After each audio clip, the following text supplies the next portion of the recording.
amazing thing about YouTube isn't just the fact that it's growing, but getting these people to come back week after week, day after day, month after month, and continue to see the videos. And I think it's because they make it so easy to find these things. And also, as they add more of a social component to it, as I can add favorites, I can share that with other people too as well. It is just very fun and easy to share these really small snippets, and very humorous, and the kind of content that keeps going up. It's a virtuous cycle again. The more people see it, the more you're likely to add things onto it, or to put them to collections, add comments onto that. The business model has always been about any media company is that if I have eyeballs, I can sell to those eyeballs.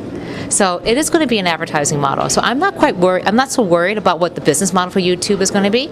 It's clearly going to be around primarily advertising, because you can't say no to 100 million people who are looking at this great information. You can contextually advertise to them. You know they have high-speed access. And advertisers love video. So what's not to love about that? I think the harder thing would be to understand which types of advertising work in that environment. And in that case, there would be a lot of experimenting around that. And I think, frankly, there'll be people who actually say, okay, let's do a campaign, let's do a contest, and upload your video for the next ad promoting the new Nike shoe, for example.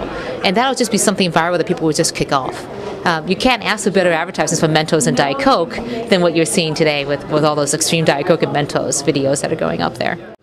Well, one of the key ways has always been around selling banner ads around these videos, which frankly people don't really see that well because they're watching the video, right? So I think what's interesting is if they are generating some new revenues, what are the possibilities of actually sharing that with some of the people who create the videos themselves? So a great example of that is the extreme Diet Coke and Mentos experiment, where these guys put together hundreds of liters of Coke and it had like a Bellagio fountain kind of display.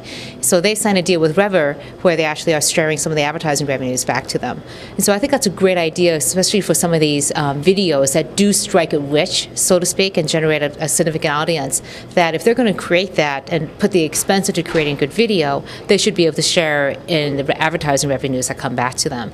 And I think that's going to be a nice virtuous circle, because if you have more people who make money from it, they'll spend more money creating good video and drive more people to that particular site too as well.